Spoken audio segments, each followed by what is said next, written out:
బుక్క చుక్క పెట్టుకుంది సీతమ్మ సీతమ్మ, కంటి నిండా ఆశలతో మా సీతమ్మ. తాళి బొట్టు చేతబట్టి రామయ్య రామయ్య, సీత చెయ్యి పట్ట వచ్చే మా రామయ్య.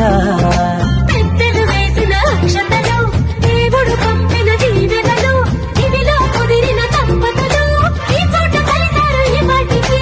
ఆటలు పాటలు వేడుకలు, మాటకు మాటలు అల్లరులు, తీయని గుర్తుల కానుకలు వెన్నంటి ఉంటాయి వెయ్యేళ్ళకి. రారండో వేడుక చూద్దాం, ఈ సీతమ్మని రామయ్యని ఒకటిగా చేసేద్దాం, ఆడేద్దాం.